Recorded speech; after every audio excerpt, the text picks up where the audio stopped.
संभाव्य परिणाम याविषयी चर्चा करण्यासाठी महाराष्ट्र चेंबर ऑफ कॉमर्सचे सचिव सागर नागरे आज आपल्या स्टुडिओत आले आहेत. नमस्कार सर. 9:30च्या बातम्यांमध्ये आपलं स्वागत. घाऊक महागाई निर्देशांक मध्ये गेल्या 11 महिन्यात जवळपास घट होतीये सतत. आणि हा जो काही होलसेल प्राइस इंडेक्स आहे हा नेमका काय असतो आणि इन्फ्लेशन मध्ये त्याचं काय महत्व आहे? बरोबर. होलसेल प्राइस इंडेक्स म्हणजे हा नेमका आपल्याला महागाईचा दर किती आहे किंवा तो किती कमी झाला आहे याच्यावरती आपल्याला हा होलसेल प्राइस इंडेक्स दाखवतो. आता आपण पाहाल तर तिथे आपल्याकडे 3 इंडेक्स आहेत. होलसेल प्राइस इंडेक्स आहे, कन्झ्युमर प्राइस इंडेक्स आहे आणि प्रोडक्शन प्राइस इंडेक्स आहे. होलसेल प्राइस इंडेक्समध्ये काय होतं, एक बास्केट असतं किंवा संच आपण म्हणतो, त्याच्यामध्ये 476 आयटम्स आहेत त्याच्यामध्ये आणि त्याच्यावरती हा दर ठरवला जातो. आता त्याच्यामध्ये तुमच्या घरातल्या मसाल्यापासून ते LPG मध्ये सिलेंडर जे आहे किंवा इतर काही गोष्टी असतात या सगळ्यांचा संच तयार केलेला आहे. तर त्याच्या काही गोष्टी वाढल्या तर महागाई वाढते किंवा त्या काही कमी झाल्या तर महागाई कमी होते असं दर्शवले जातं. आता या होलसेल प्राइस इंडेक्सचा परिणाम बँका, गव्हर्नमेंट आपलं असो किंवा व्यापार क्षेत्र असेल ह्याच्यावरती हा अतिशय महत्वाचा मानला जातो. कारण तुमची महागाई कमी होते की जास्त वाढते हे हा होलसेल प्राइस इंडेक्स तुम्हाला दाखवतो. आता सुरुवातीला ज्या वेळेस 92-93 साली बेस इयर म्हणून पकडलं गेलं होतं त्यावेळेस हा इंडेक्स दर वीकली म्हणजे आठवड्याला निघत होता. आता तो महिन्याला निघायला लागलेला आहे. 92-93 पासून तो रिवाइज केला 2004-05 मध्ये आणि आता तो 11-12 मध्ये आला. तर सुरुवातीला 476 आयटम जसे मी सांगितले तर आता ती जवळपास 676 आयटम्स त्यामध्ये ऍड केली गेलेली आहेत. ज्यावेळेस त्या गोष्टींचा परिणाम वाढत जातो, ज्यावेळेस तुमचं होलसेल प्राइस इंडेक्स वाढतं त्याचा अर्थ काय होतं की महागाई थोडी वाढत जाते. आता साधारणतः आपण पाहिलं तर 10 महिन्यापासून हा होलसेल प्राइस इंडेक्स कमी होत उन्हात गेलेला आहे. मागे मुख्य कारण काय आहेत? आता यामागे आपण पाहिलं तर जगभरात कमोडिटी प्राइसेस जे आहेत ते जगभरात पडत आहेत. त्याचा परिणाम हा तुम्ही होलसेल प्राइस इंडेक्स वरती पाहू शकता. आणि त्यामध्ये एक फॅक्टर असं आहे की क्रूड ऑइल जे आहे त्यामध्ये आपण कच्चं ऑइल किंवा आपण जर पाहाल तर 80 ते 85% आपण हे क्रूड ऑइल आणि पेट्रोल, डिझेल काही आहे ते आयात करतो आपण. तर ज्या वेळेस ह्या काही गोष्टींमध्ये जगभरामध्ये गेल्या काही महिन्यापासून या गोष्टींमध्ये ऑइलमध्ये तुम्ही पाहाल तर प्रति बॅरल त्याचे डॉलर्सने प्राइस कमी होत चाललेली आहे. ज्यावेळेस ह्या प्राइसेस कमी होतात त्यावेळेस आपल्याला त्याचा फायदा होतो कारण आपण इम्पोर्टर आहोत, आयात करतो आपण. ज्यावेळेस त्यांच्या प्राइसेस कमी होतात त्यावेळेस आपल्याला साहजिकच त्याचा आपल्याला फायदा होतो. त्यामुळे या काही गोष्टी होत आहेत.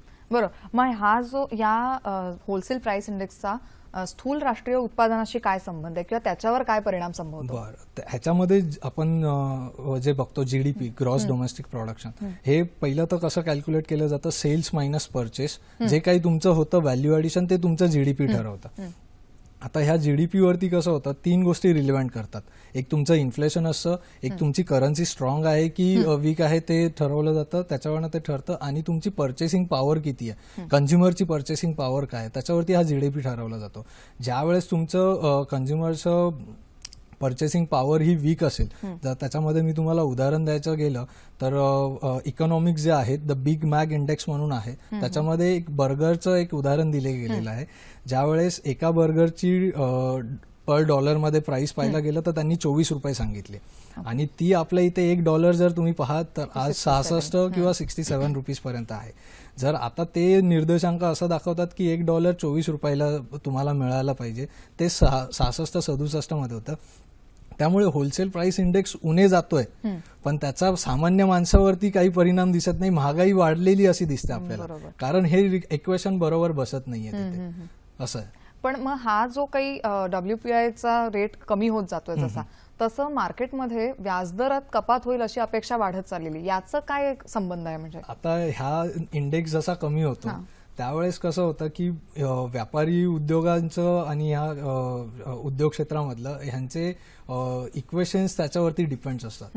ते RBI असो किंवा इतर काही संघटना असो, ते तुम्हाला व्याजदर कमी करण्यामध्ये की तुम्ही कमी करा जेणेकरून आम्हाला वित्त पुरवठा होईल आणि आम्ही विविध क्षेत्रामध्ये त्याची गुंतवणूक करू शकू. आणि ज्यावेळेस अशा काही गोष्टी होतात, ज्यावेळेस तुमचं व्याजदर कमी होतं त्यावेळेस जे काही उद्योग धंद्यातले माणसं असतात किंवा क्षेत्र असेल ते कर्ज त्यांना उपलब्ध होतं कमी व्याजदरामध्ये, आणि त्यामुळे ते त्याच्यामध्ये इन्व्हॉल्व्ह होतात आणि प्रत्येक गोष्टीमध्ये ते चांगल्या प्रमाणे जीडीपीचा त्याला फायदा होऊ शकतो ज्यावेळेस आपले असे कर्ज उपलब्ध करून गेले कमी व्याजदरामध्ये. त्यामुळे आपल्याला जीडीपीचाही त्याच्यामध्ये आपल्याला फायदा होऊ शकतो. कारण आता मध्यंतरी शेअर बाजार खूप पडत होता आणि आता अचानक त्याच्यात पुन्हा एक वाढ व्हायला बरोबर. लागली. जर तुम्ही आता दोन गोष्टी जर पाहिल्यात त्यामध्ये, तर शेअर मार्केट हा पडण्यामागे जगभरात असं संबोधलं जातं की चीनमध्ये ज्या काही गोष्टी झाल्या त्यांची अर्थव्यवस्था फार डाऊनफॉल होत आहे, त्याचा परिणाम आपल्यामध्ये होतो. कारण बऱ्याचशा मेटल असेल किंवा काही गोष्टी असतील आपण इम्पोर्ट करतो, एक्सपोर्ट करतो. चीनचं बाजार डगबगले त्याच्यामुळे आपलं बदलं. आणि त्याचं आजच तुम्ही पाहत असाल तर युएसने त्यांनी सांगितलं की व्याजदर वाढवणार, पण आपल्या आरबीआयचे गव्हर्नर असो किंवा सरकार असो त्यांनी एक पाऊल पुढे घेऊन त्यांनी सांगितलं की त्याचा आमच्या अर्थव्यवस्थेवरती काही परिणाम होणार नाही. त्यामुळे ते आपला आजचं बाजार जे आहे त्यामुळे 400 पॉईंट्सने ते उसळलं गेलं. त्याच्यामध्ये जर तुम्ही पाहाल तर आपले आरबीआयचे गव्हर्नर असो किंवा सरकार असो त्यांची पावलं महत्वाची.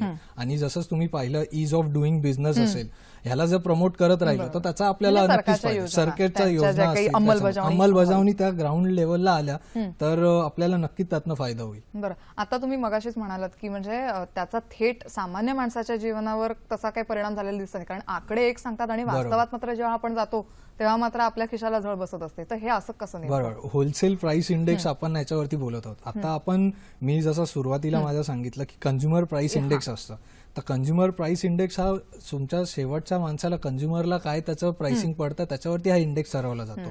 आणि मग आता हे विसंगत चित्र होतं, होलसेल प्राइस इंडेक्स कमी होतोय त्याच्यामुळे कंझ्युमरला पण फायदा होईल, पण नाही, तसं नसतं. कंझ्युमर प्राइस इंडेक्स ज्यावेळेस कमी होणार त्यावेळेस आपल्या खिशाला जळ कमी बसणार, आणि ज्यावेळेस आपल्या खिशाला जळ कमी बसणार त्यावेळेस आपल्याला कोणत्याही वस्तूमध्ये त्याच्यामध्ये आपण पैसे टाकू शकतो. तर इथेच आता एक्झाम्पल द्यायला गेलं तर आपलं जीडीपी आता सध्या आपलं 6.8% चालू आणि इन्फ्लेशन आपलं आहे 6%. तर तुम्ही पाहाल तर 0.8%ची त्याच्यामध्ये गॅप आहे. तर मग आपली जीडीपी ही स्टॅग्नंट आहे. तर आपण असं दर्शवू शकत नाही की आमचा जीडीपी जास्त आहे आणि हा महागाई दर कमी होतोय, तर त्याचा आम्हाला काही फायदा नाहीये. ज्यावेळेस कंझ्युमर प्राइस इंडेक्सवरती आपण फोकस करणार त्यावेळेसच आपल्याला कळणार की खरंच महागाई कमी होते की वाढते, की त्याचा काय आपल्याला फायदा होतो. जर मला आता एखादी कार विकत घ्यायची असेल आणि माझा जीडीपी असेल 8% आणि इन्फ्लेशन असेल 6%, तर मला ते घेणं भाग पडेल. पण तेच त्याचं उलटं असेल उद्या, तर माझं इन्फ्लेशन 8% असेल आणि जीडीपी 6% असेल, मला 2 वर्ष थांबावं लागेल की तो तूट मी कशी भरून काढीन त्याच्यावरती. पण आता तुम्ही मला सांगा थेट की घसरण, या सगळा जो हा रेट मध्ये घसरण होतीये त्याचा आपल्या अर्थव्यवस्थेवर काय थेट परिणाम संभवतो? नक्कीच. कसं होतं, आता होलसेल प्राइस इंडेक्स हे खाली आहे, त्याच्यामुळे काय होतं आपल्या जीडीपी वरती पर्याय होतं, त्याच्यामध्ये वाढत जातं ते. आता जीडीपी मध्ये पण 3, जसं मी सांगितलं, इकॉनॉमी असेल, तुमची करन्सी असेल. जर करन्सी तुमची वीक असेल तर जीडीपी तुमचा फुगावून किती बाहेरची बाह्य आवरणावाली सूज असते त्याचा काही परिणाम नसतो. ज्यावेळेस तुमचं होलसेल प्राइस इंडेक्स कमी होतोय त्यावेळेस तुमच्या अर्थव्यवस्थेला खरंच त्याचा फायदा होईल जर तुमचं इन्फ्लेशन कमी असेल आणि तुमची करन्सी स्ट्रॉंग असेल. त्यामुळे तुमच्या अर्थव्यवस्थेला त्याचा फायदा होईल आणि एंड कंझ्युमरलाही त्याचा फायदा होईल. सर, तुम्ही इथे आलात आणि जरा समजायला काहीसा अवघड असलेल्या विषयावर तुम्ही आमच्याशी चर्चा केली, त्याबद्दल धन्यवाद. थँक्यू.